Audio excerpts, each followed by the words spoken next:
হাসপাতালে নার্সকে একা পেয়ে নার্সের সাথে যেভাবে কাজ করলাম বন্ধুরা, গল্পটি সম্পূর্ণ শুনলে আপনাদের মেশিন দিয়ে পানি চলে আসবে, আপনারা হাতের কাজ করতে বাধ্য হবেন, তাই হাতের কাজ করার আগে হাতের কাছে অবশ্যই টিস্যু রাখবেন। নমস্কার বন্ধুরা, আজকের এই গল্পে আপনাদের স্বাগতম।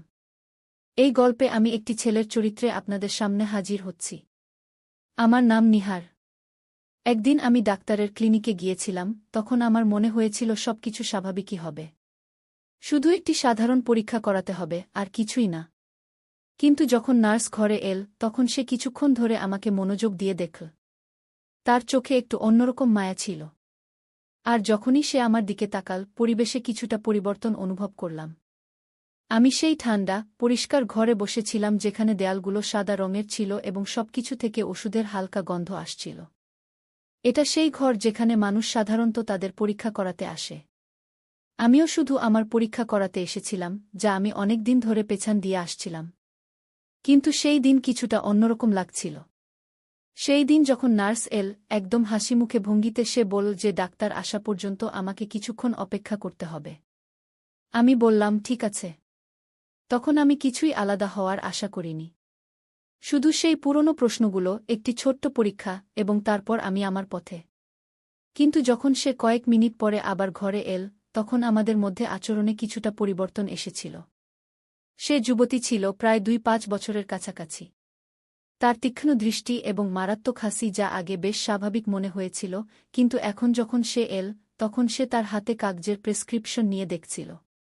তার দৃষ্টি আমার উপর আগের চেয়ে বেশি পড়ছিল, যা আমার শরীরে একটু শিহরণ সৃষ্টি করছিল। আমি বিশ্বাস করতে পারছিলাম না যে এটা সত্যি নাকি ভ্রম। যাই হোক, আমার খুব ভালো লাগছিল। তারপর সে আমাকে বলল, আমাদের কিছু পরীক্ষা করতে হবে, আপনি প্রস্তুত? আমি মাথা নাড়লাম।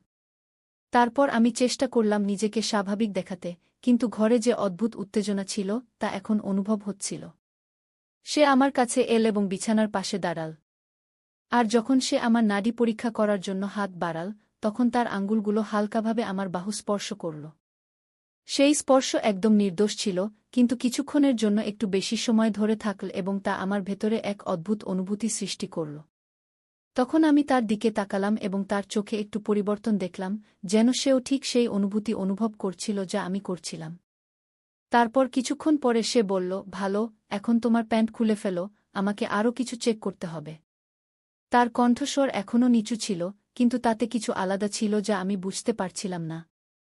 আমি এক মুহূর্তের জন্য থমকে গেলাম, কারণ আমি ভাবিনি যে পরীক্ষা এত ব্যক্তিগত হবে। কিন্তু আমি তার কথা মানলাম। ধীরে ধীরে বাটন খুললাম এবং জিপ নিচে করলাম। তারপর আমার হৃদয় দ্রুত স্পন্দিত হতে লাগল, পরীক্ষার কারণে নয়, বরং এই কারণে যে আমি যা অনুভব করছিলাম তা তার দৃষ্টির কারণে ছিল। আর এখনও তার দৃষ্টি আমার উপরই ছিল। আমি তার দেখার ভঙ্গিতে এমন কিছু অনুভব করলাম যা ঘরের পরিবেশকে ভারী করে তুলছিল এবং আমার হৃদস্পন্দন বেড়ে গেল, যা আমি আশা করিনি। ঠিক তখনই আমি বিছানায় একটু নড়ে বসলাম, বুঝতে পারছিলাম না কিভাবে প্রতিক্রিয়া দেব, কি করব। কিন্তু যখন আমি উপরে তাকালাম, তখন তার চোখ আবার আমার চোখের সাথে মিলে গেল। এবার তার মুখের অভিব্যক্তিতে পরিবর্তন স্পষ্ট দেখা যাচ্ছিল। সে আমাকে একটু অন্যরকমভাবে দেখছিল, যেন তার আগ্রহ বেড়ে গেছে। আর যখন তার দৃষ্টি আমার কিছুটা খোলা প্যান্টের দিকে গেল, তখন আমার ভেতরে এক শিহরণ বয়ে গেল। ঠিক তখনই তার আঙ্গুলগুলো আবার আমার নাড়ি হালকাভাবে স্পর্শ করল। সেই স্পর্শ আমার ভেতরে এক উষ্ণতার ঢেউ বয়ে দিল। আমি এখানে চেক করে নিই, সে নিচু স্বরে বলল। এখন তার কণ্ঠস্বর আগের চেয়েও নিচু ছিল এবং তাতে এমন কিছু ছিল যা তাকে আরও আপন করে তুলছিল। বাইরে থেকে সে এখনও পেশাদার ডাক্তারি মনে হচ্ছিল, কিন্তু এখন আমাদের মধ্যে বাতাস যেন অন্য কিছু বলছিল, যেন কিছু অকথিত আমাদের মধ্যে ঝুলেছিল। এখন সে আরও কাছে ঝুঁকল এবং আমি তার উষ্ণ শ্বাস আমার ত্বকে অনুভব করতে লাগলাম, যা হালকা এবং নরম ছিল। তার আঙ্গুলগুলো সতর্কতার সাথে কাজ করছিল, কাপড়গুলোকে ঠিক সেই পরিমাণে সাজিয়ে নিচ্ছিল যাতে সে যা দেখতে চায় তা দেখতে পায়। কিন্তু যখন সে তা করল, তখন তার আঙ্গুলগুলো আমার ত্বকে এমনভাবে স্পর্শ করল যা পুরোপুরি চিকিৎসাগত মনে হচ্ছিল না। তখন আমার শ্বাস রুদ্ধ হয়ে এল, আমার হৃদস্পন্দন বেড়ে গেল এবং আমি নিজেকে শান্ত রাখার চেষ্টা করলাম। কিন্তু প্রতিটি মুহূর্তের সাথে এটি আরও কঠিন হয়ে উঠছিল। তার নিকটতা, তার শরীরের উষ্ণতা, সবকিছু এখন আরও বেশি অনুভব হচ্ছিল এবং আমার ভেতরে এক ধীর আগুন জ্বলতে শুরু করেছিল। তার চোখ আবার আমার চোখের সাথে মিলে গেল এবং কিছুক্ষণের জন্য আমরা দুজনেই কিছু বললাম না। সেই নীরবতায় এমন কিছু ছিল যা বাতাসকে আরও ভারী করে তুলছিল, যেন কোনো প্রশ্ন আমাদের মধ্যে ভাসছিল যা আমরা দুজনেই জিজ্ঞাসা করতে ভয় পাচ্ছিলাম। তখন সে ধীরে ধীরে বলল, তোমার শরীরে টান পড়েছে। সেই মুহূর্তে তার আঙ্গুলগুলো হালকাভাবে আমার উরু স্পর্শ করল। তার স্পর্শ নরম এবং আত্মবিশ্বাসে ভরা ছিল। কোনো কথা নেই, শুধু বিশ্রাম নাও। তার কথা যদিও সান্ত্বনাদায়ক ছিল, কিন্তু তার পিছনে এমন কিছু ছিল যা আমার হৃদস্পন্দন আরও বাড়িয়ে দিয়েছিল। আমি মাথা নাড়লাম, কিন্তু বিশ্রাম নেওয়াই এখন শেষ জিনিস ছিল যা আমি করতে পারতাম। কিন্তু তার স্পর্শ এবং তার দৃষ্টিভঙ্গির কারণে আমি আরও বেশি অস্থির হয়ে উঠলাম। ঠিক তখনই তার আঙুলগুলি আবার আমাকে স্পর্শ করতে শুরু করলে আমার ভিতর একটি উষ্ণতা ছড়িয়ে পড়ল, এবং আমি জানতাম যে সে এটি অনুভব করেছে, কারণ সেই মুহূর্তে তার শ্বাস কিছুটা দ্রুত হয়ে গিয়েছিল এবং তার দৃষ্টি আমার অর্ধখোলা ঠোঁটের উপর আটকে গিয়েছিল, যেন সে কিছু বলতে যাচ্ছিল। কিন্তু সে কিছু বলল না। তার হাত এখনও আমার উরুর উপর ছিল, এবং তার আঙুলগুলি আমার ত্বকে হালকা দাগ কাটতে শুরু করেছিল। আমি শুধু পরীক্ষা করছি, সে ফিসফিস করে বলল, যেন সে নিজের সাথে কথা বলছে বা আমার সাথে, তা স্পষ্ট ছিল না। তার হাত ধীরে ধীরে এগিয়ে চলছিল, কিন্তু সতর্কতার সাথে। কিন্তু এখন তার স্পর্শ সম্পূর্ণরূপে চিকিৎসাগত ছিল না। তার হাতের তালুর উষ্ণতা আমার ত্বকে অনুভূত হচ্ছিল, এবং তার আঙুলগুলি হালকাভাবে আমার আন্ডারওয়্যার এর কাপড়ের উপর দিয়ে স্লাইড করছিল। আমি আমার শ্বাস নিয়ন্ত্রণ করতে পারছিলাম না, এবং তখনই আমার একটি হালকা শ্বাস বেরিয়ে গেল। তারপর আমি অনুভব করলাম যে ঘরটি হঠাৎ করে খুব ছোট, খুব কাছাকাছি মনে হচ্ছে, যেন দেয়ালগুলি আমাদের চারপাশে সংকুচিত হচ্ছে। আমার শ্বাস হালকা হয়ে গিয়েছিল, এবং আমি অনুভব করতে পারছিলাম যে আমাদের মধ্যে উত্তেজনা প্রতি মুহূর্তে আরও ঘন হয়ে উঠছে। সে তার হাত সরায়নি, বরং এখন তার স্পর্শ আরও সাহসী হয়ে উঠেছিল। তার আঙুলগুলি আমার আন্ডারওয়্যার এর কোমরবন্ধনী সামঞ্জস্য করছিল, তার প্রতিটি মুভমেন্টে একটি ধীর এবং নির্দিষ্ট ভঙ্গি ছিল। আমি তার দিকে তাকিয়ে রইলাম, আমার দৃষ্টি তার থেকে সরাতে পারছিলাম না। এবং যখন তার দৃষ্টি আবার আমার চোখের সাথে মিলিত হল, তখন সেখানে কোনো সন্দেহ ছিল না। তার চোখে কামনা ছিল। এটি স্বাভাবিক নয়, সে ধীরে ধীরে বলল, যেন নিজেকে বোঝানোর চেষ্টা করছে। কিন্তু তার হাত থামেনি। তার স্পর্শ এখন আরও আত্মবিশ্বাসী হয়ে উঠেছিল, যেন সে আমার ত্বকের নিচের অংশগুলি ভালোভাবে জানার চেষ্টা করছে। না, আমি কষ্টে ফিসফিস করে বললাম, যা আমাদের মধ্যে বাড়তে থাকা উত্তেজনায় ভরা ছিল। কিছুক্ষণের জন্য আমরা উভয়েই নড়াচড়া করিনি। আমাদের মধ্যে বাতাস ঘন হয়ে উঠেছিল, যা ঘটছিল এবং যা ঘটতে যাচ্ছিল তার চেয়েও ভারী। তারপর, যেন কোনো শব্দ ছাড়াই একটি সিদ্ধান্ত নেওয়া হয়েছিল, সে আরও কাছাকাছি এগিয়ে এল এবং তার ঠোঁট আমার কাছাকাছি নিয়ে এল। এখন আমি তার উষ্ণ শ্বাস আমার ত্বকে অনুভব করতে পারছিলাম, এবং সেই মুহূর্তের অপেক্ষা এখন আর সহ্য হচ্ছিল না। তার হাত আবার নড়ল, এবার আরও দৃঢ়তার সাথে। তার আঙুলগুলি আমাকে এমনভাবে স্পর্শ করছিল যে আমার পুরো শরীর উত্তেজনায় ভরে গেল। আমি আমার শ্বাস নিয়ন্ত্রণ করতে পারছিলাম না, এবং একটি হালকা কাতরানি বেরিয়ে গেল। আমার শ্বাস ছোট ছোট হতে শুরু করল, কিন্তু এখন নিজেকে থামানো অসম্ভব ছিল। আমি অনুভব করলাম যে তার চুম্বন আরও গভীর হচ্ছিল, তার স্পর্শ আরও শক্তিশালী হয়ে উঠছিল। আমার হৃদস্পন্দন দ্রুত হয়ে গিয়েছিল, এবং আমি তার দিকে ঝুঁকে তাকে আরও কাছাকাছি টানতে শুরু করলাম।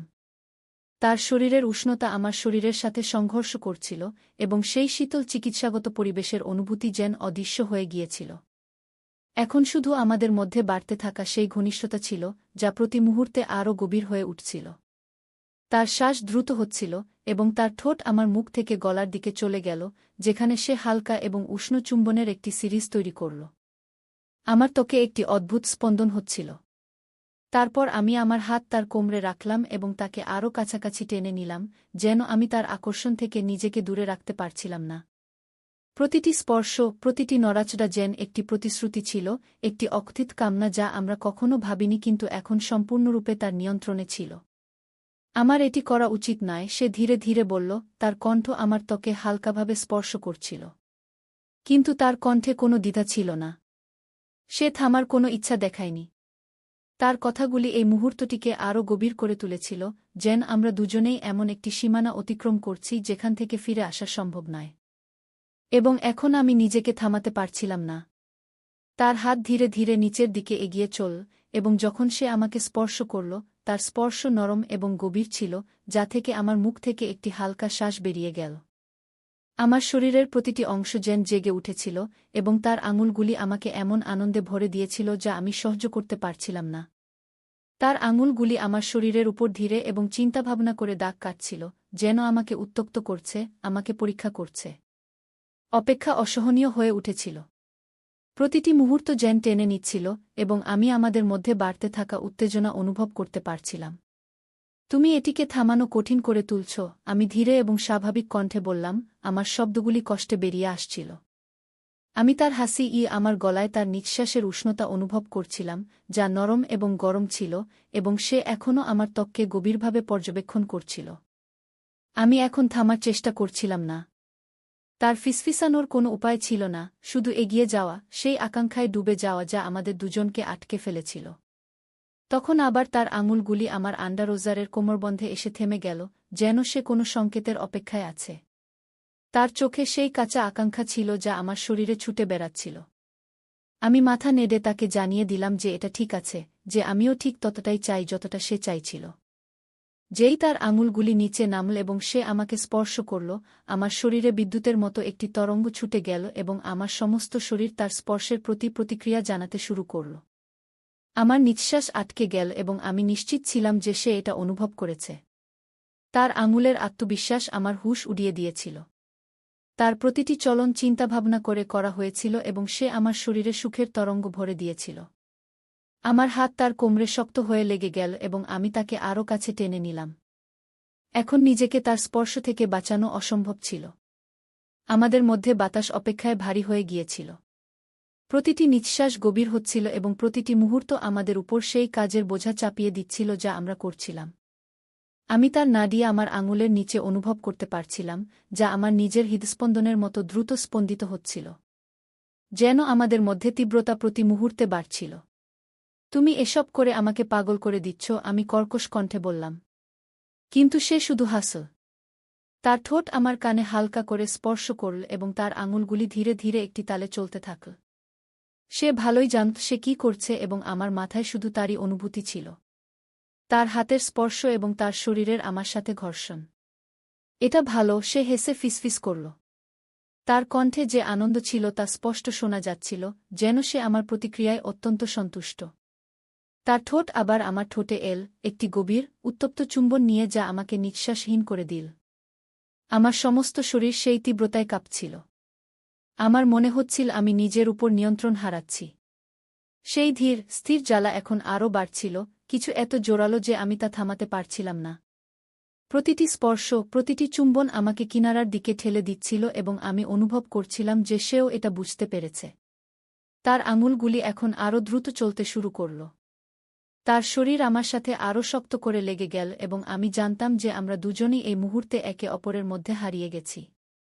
তার আঙুলের তীব্রতা, তার ঠোঁটের আমার ত্বকে ঘুরে বেড়ানো, তার নিঃশ্বাসের নরম শব্দ, এসব কিছুই অনেক বেশি হচ্ছিল। আমার শরীর সম্পূর্ণভাবে তার স্পর্শের কাছে আত্মসমর্পণ করেছিল, সেই তীব্রতা এবং সেই অকথ্য ইচ্ছার কাছে যা আমাদের দুজনকে তার কবজায় নিয়ে গিয়েছিল। আমি অনুভব করতে পারছিলাম যে আমার ভেতরের টানের রশি এখন খুব শক্ত হয়ে গেছে, ভেঙে পড়ার জন্য প্রস্তুত, এবং আমি খুব কাছাকাছি ছিলাম। তখন সে আমার কানের কাছে এল। তার কণ্ঠ ফিসফিস করছিল, ছেড়ে দাও, আমি এটা অনুভব করতে চাই কি। তার এই শব্দই যথেষ্ট ছিল এবং একটি হালকা কাতরতার সাথে আমি নিজেকে সম্পূর্ণভাবে সেই মুহূর্তে হারিয়ে যেতে দিলাম। আমার ভেতরের সমস্ত টান এক ঝটকায় ভেঙে গেল এবং সুখের তরঙ্গ আমার উপর দিয়ে উথলে পড়ল। আমার সমস্ত শরীর কাঁপছিল, প্রতিটি পেশি শক্ত হয়ে গিয়েছিল এবং আমি সম্পূর্ণভাবে সেই তীব্রতাকে আমার উপর আধিপত্য বিস্তার করতে দিলাম।